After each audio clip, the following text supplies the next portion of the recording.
Hey guys, Grumpy here with episode 20 of our Zero to Hero Let's Play as Mercury Guy. So the previous episode was a little bit of a false start on exploration. We had to tweak the fleet a little bit, and then we got into some customization with the monitor there, just going over the difference between Omni shields and front shields. We were very lucky we found shield conversion front finally. That's one of my favorite mods in the game. One favorite hull mods in the game. It's very efficient at what it does, and it has a very low OP cost. Alright, so now that that's taken care of, we can go back to the gate here. We have our supplies, we have our fuel. Our ships are actually tuned for surveying, so this should definitely help us out. We're going to jump back to MAM, initiate transit, and we can go ahead and turn our transponder off. Alright, so let's go ahead and approach this planet. Whereas in the previous episode, I think it cost 40 supplies to survey. Yeah, now it only costs 5 supplies. We get 100 reduction from our fleet because we tuned our atlases so that they could bring down our heavy machinery and supply cost requirements. Alright, so we'll go ahead and perform the survey. And now what'll happen is, I'm not sure if these are seeded and they're revealed or if there's a random dice roll that happens. I'm pretty sure they're seeded with whatever this information is and it just gets revealed to you. But a series of resources will be generated on this planet, and then you can go ahead and mouse over them. And the way resources work are they come in tiers. So for most resources, it goes from -2 to +2. So these common organics, they provide no bonuses and no penalties, so they're the 0. But something like sparse resources or sparse ore deposits, it's at -1. Abundant rare ore deposits is at +1. So ore can come in +3, -3, but I'm pretty sure most other resources go to +2 to -2. So the resources you'll find on a planet are going to be limited by the world type. So this being an arid world, you have a chance of finding organics and farmlands. On things like gas giants, you're going to find volatiles. On things like rocky worlds or barren worlds, you're going to find more ore deposits and rare ore deposits. We just happen to get lucky, I guess, and get abundant rare ore deposits on this planet. Now, things to know further than that, when it comes to picking a good planet, which we'll go into later on, is you want a good combination of resources and planetary conditions. The reason you want both is because there are things called domain artifacts, and we'll find some as we go exploring. But domain artifacts will increase the efficiency of your resource nodes. So, for example, there's a domain artifact called a autonomous mining bore, which adds +3 to the to any ore deposits that on a planet. So organics, you mine organics, so this would also generate benefit from that +3. So you get +3 mining organics, or +3 organics, +3 ore, and +3 rare ore if you put a autonomous bore on this planet. Now, domain artifacts do have restrictions, so you can't put them on every planet. But that would be an example of like a domain artifact that you could use. So all that being said, this would not be the best planet. This is okay. Its hazard rating is really low at 150. That's very good.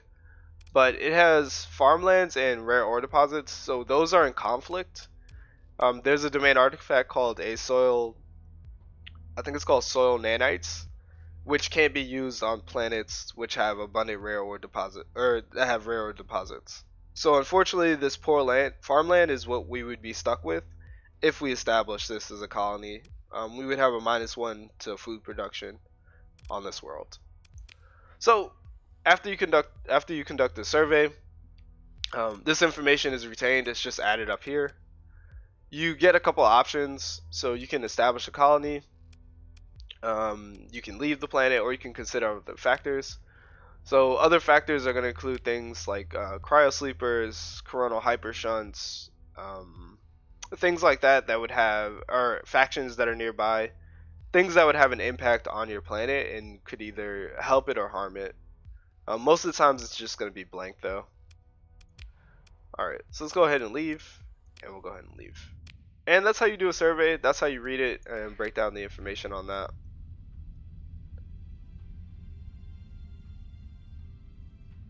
Alright, let's go ahead over here to the planets. Okay, ooh, this is nice.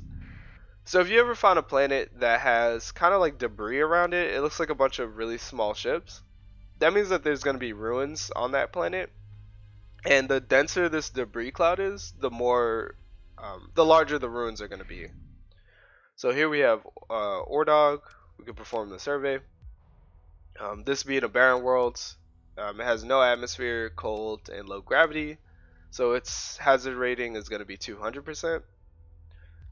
We went over all these values. You see the -100 heavy machinery, heavy supplies means it's only 5 and 5. They go perform the survey. Find ore deposits and widespread ruins. Ruins are really nice. In order to explore the ruins, you have to leave the planet, and then you'll get a new option here that says explore the ruins. Ooh, we get a mule. Not really interested in the mule, so we'll just hit not now. And then begin salvage operation. And what the ruin will do is it'll generate a certain number of resources for you. The larger the ruins, so you know, vast or extensive ruins, widespread ruins, the more resources you'll get out when you go to explore it. Things that affect how much resources you're going to get back, if I can check the planet still, I'll show it the next time. But things that affect how many resources you're going to get is including ships with salvage gantry. It's going to increase the amount of resources that you get, as well as character, the salvaging perk. So you're going to get plus 50% resources recovered from abandoned station, other derelicts, and I believe it also increases what you get back from ruins. I have to check the screen next time. Anyway, but that's the first star system surveyed. If you're not sure if you got every planet in the system, you can click on the planet, or you can click on the star and then just look for the X's. And you see here there are 3 X's, which means that each one has been surveyed. If that isn't sufficient for you, you can go back to the sector map, and MAM here has an X next to it, so that means it's been completely surveyed. Alright, let's go ahead north. You know what, we'll go west a little bit, and we'll grab that star as well. Now, exploring can be very profitable. It's very easy to fill up your atlases. Typically, I go with 3 or 4 atlases. Technology cache. Typically, I go with 3 or 4 atlases when I do exploration, and then I just pretty much hang out in the exploring as many planets as I can. Okay.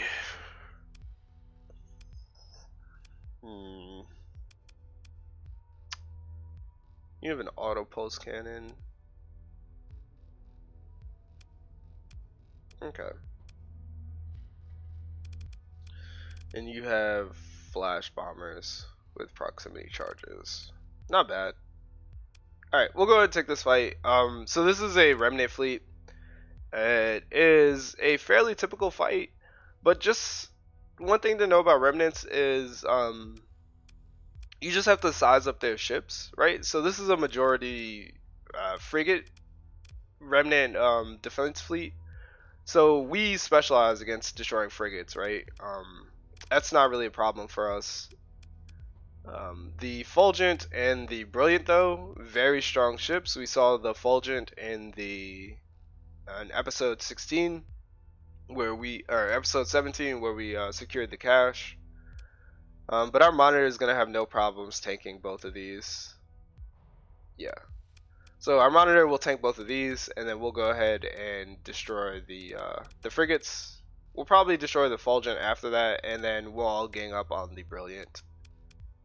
Alright, so let's go ahead and engage the automated defenses.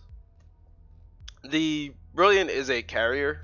It's the one carrying the flash bombers, which are a special Remnant fighter.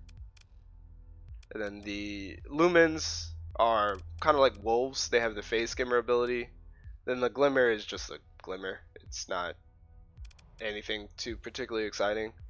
It does have a medium energy slot though, so it is like it's almost like a Medusa, just obviously more compact. All right, let's go ahead and jump into the fight. Let's grab the omens, and then let's just let the monitor go ahead. And I want the monitor to tank the Brilliant. Alright. Yep. We'll push the monitor forward. We'll see if we can lure the lumens towards us, and then we'll go ahead and take them out. Okay.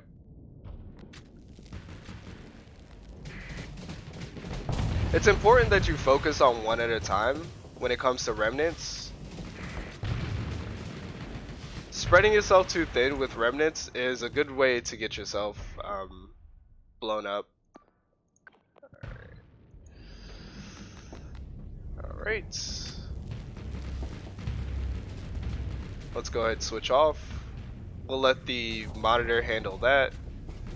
We'll pick off these small ships.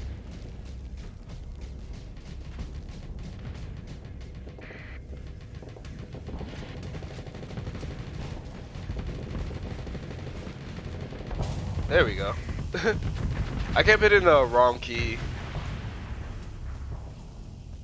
Alright. And then one more flash. Or one more lumen.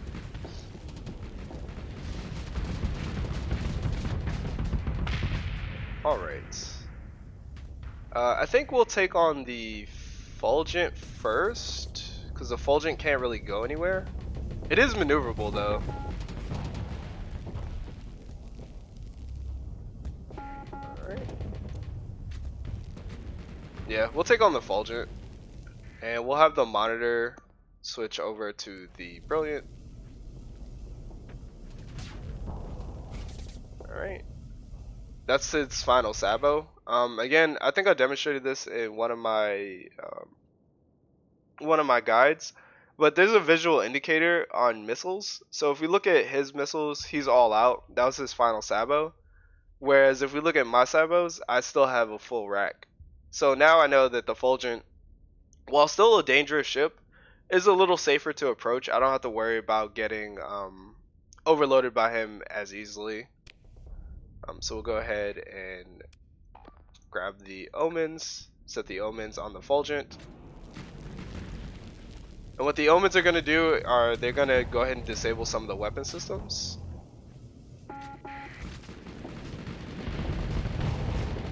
Alright, and then we'll just apply some more pressure. Okay. And the only thing that's left is the Brilliant. The Brilliant isn't really scary on its own. It's just like any other ship. But it does deserve a little bit of respect. Some of them can be outfitted with tachyon lances. Alright.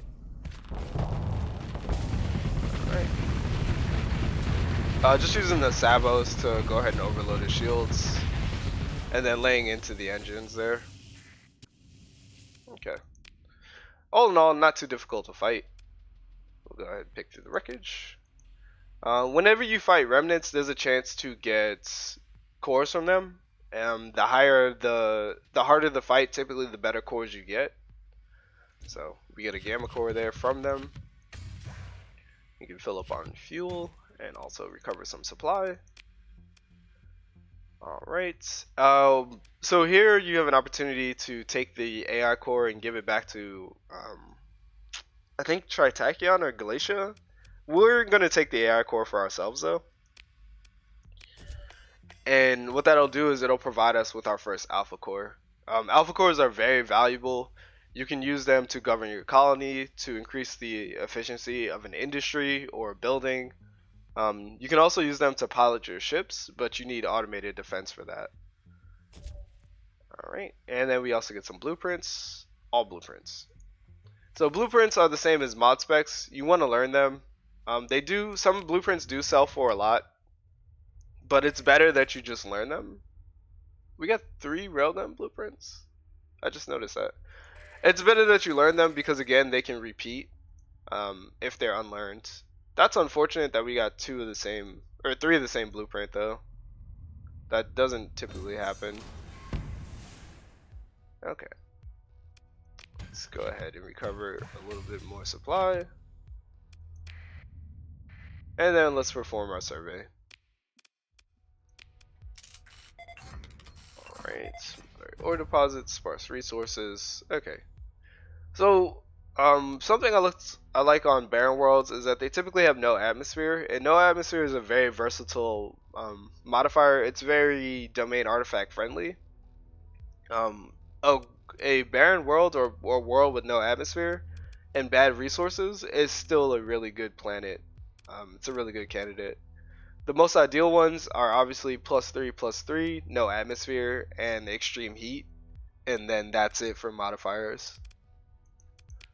This one is not that, but it is close. Alright, we'll go ahead and leave. Okay, and then we'll go over here. We'll continue exploring.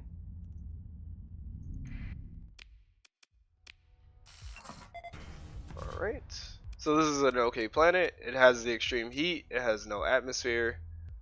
It only has the ore deposits, it doesn't have any rares. Alright, we'll go ahead and leave. And this is exploration. Let me know in the comments if you guys want to see me explore all the planets.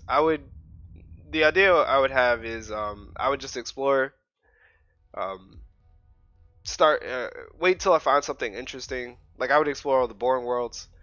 Wait till I find something interesting and then hit record and then start recording from there. But if you want, I can leave everything in. It's exploration in this game is very straightforward, which I do appreciate. It's just fly to planet and then press 1.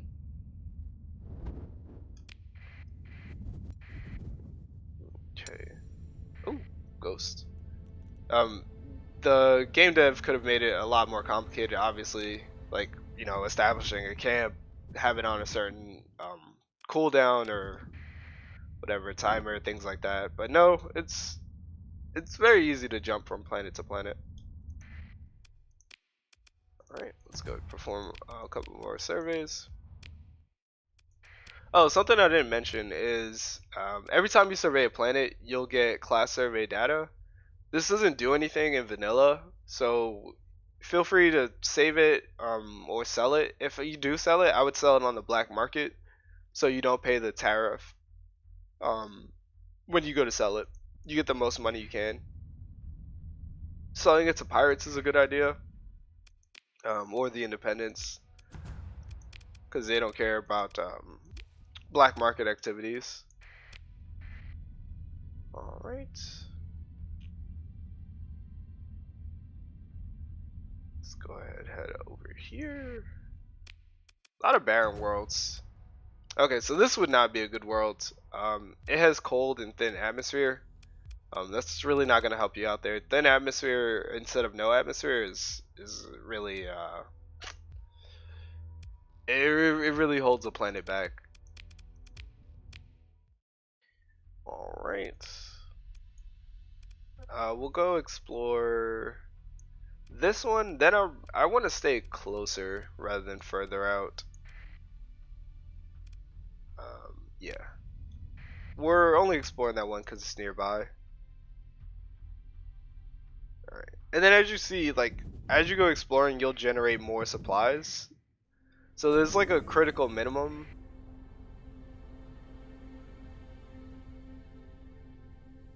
A Dominator in Falcon. a Harby, and a Shrike. Okay.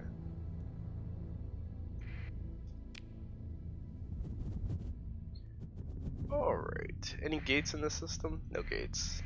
That's fine. Let's go ahead and perform the survey.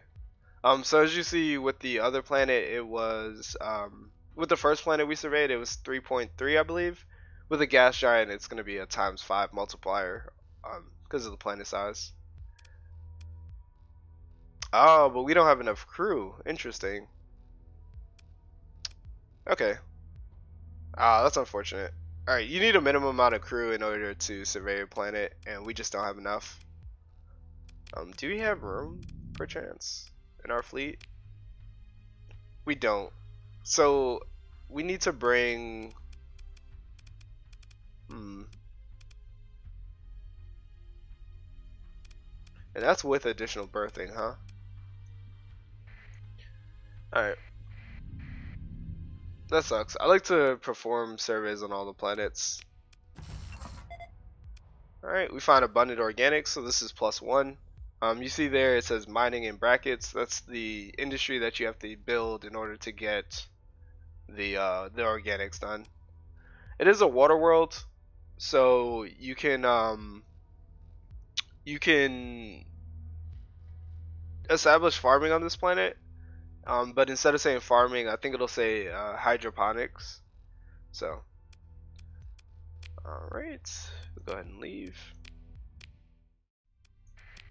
We need to find a way to add crew to our fleet. I think just grabbing another Atlas would help. Alright, this would be a good planet. And then combined with the water world, this is looking like a really good candidate for a system to settle in. So we have rich ore deposits, moderate rare ore deposits, so it has both. It has no atmosphere and extreme heat. Not much more you can ask for from a planet. That's really good.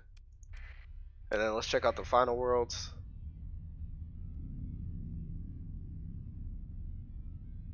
We may have gotten lucky and found our first our place to colonize in. Okay, so not as good as the other planet, but +2, no atmosphere and hot. It's okay. All right, let's check the star. Organics.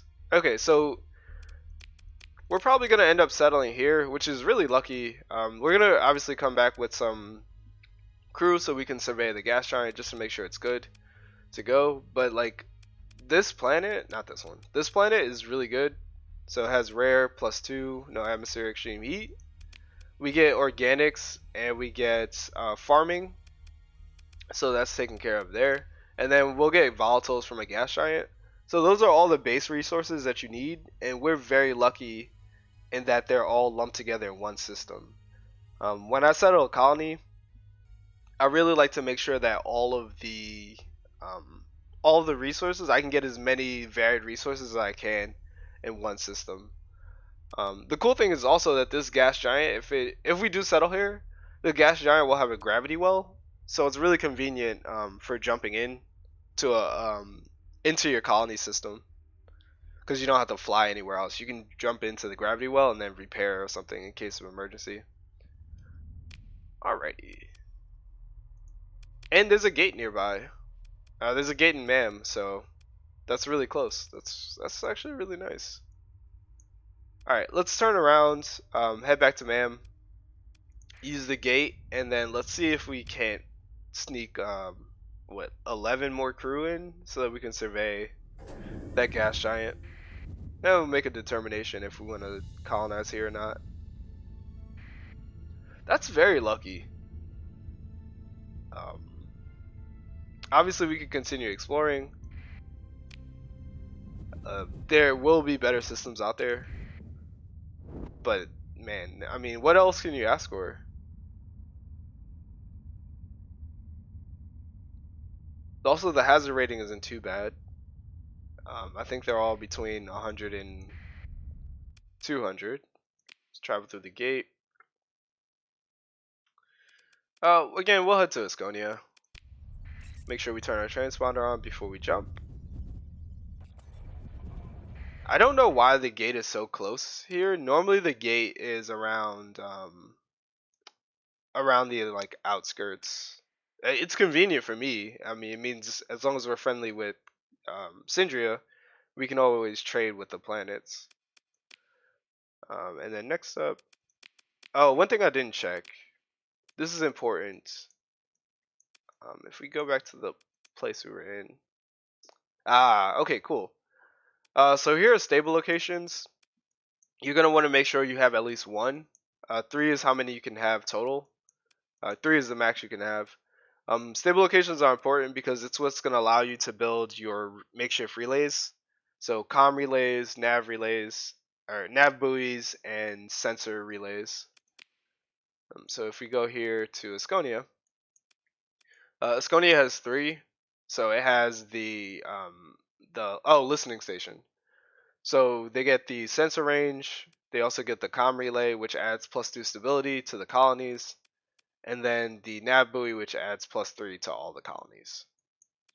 So you definitely want those. Um, if you don't have all 3, you want at least one, and you want it to be the comm relay, because that's going to add stability and it's also going to add accessibility to your planets.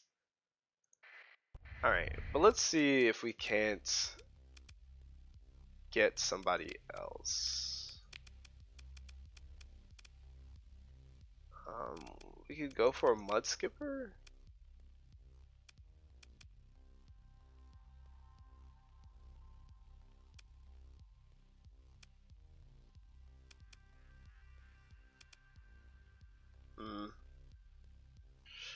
Let's buy something cheap.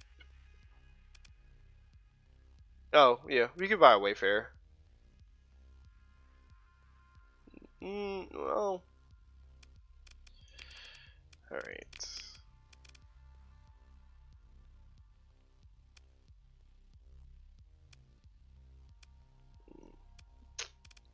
What's your crew capacity? It's 30?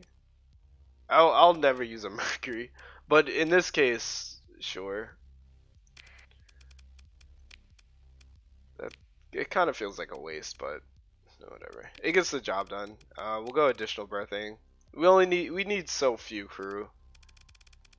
And we'll go for survey equipment as well. And I think that's it.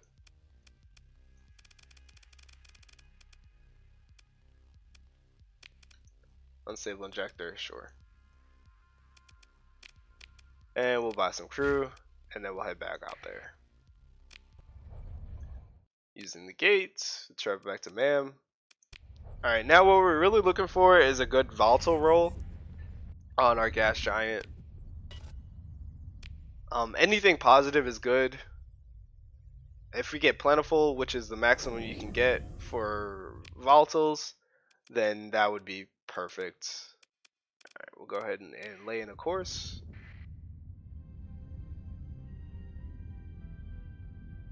Man, that's incredible. Alright, so this is what I was talking about. Gas giants, they get their own gravity well. So if we do establish here, we can make this gas giant our capital worlds, and then when we jump in, we'd land right next to it. We can go ahead and drop off all of our goods, empty our cargo, repair, refit, refuel. We don't have to say we were on like low supply or low fuel or whatever, or not low fuel, but low supply, like a lot of damage or something was chasing us. We could jump into here, repair. We don't have to, try to make it from the jump point all the way back to one of our worlds. We just get the gravity well. Alright, let's go and perform the survey. Hopefully we get lucky on the volatile roll. Yes. It just says high gravity, which is really good. This is one of the more habitable gas giants. Normally they come with a bevy of hazard conditions. Right, let's go perform the survey. We get diffuse. Diffuse isn't bad. Okay. It's not that bad. It's just the minimum you can get. It's not negative, which is really good. But I think this is a good enough system to settle in. It has a ton of positives going for it. Yeah, I think we're just gonna settle here. For our first three colonies, at least.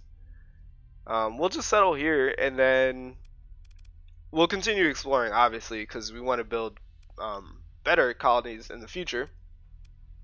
But for a start, we have this world is 200, this is 150, and this is 125. Yeah, you can't really ask for a better set of starting worlds. So that's what I look for when I colonize is all the resources I can in one system. I look for stable locations. This has 3, which is the maximum you can get, which is fantastic. It has a gate nearby in MAM, so that's also fantastic. I wonder if I can turn on the names. There we go. Okay. Inhabited is a filter. Alright.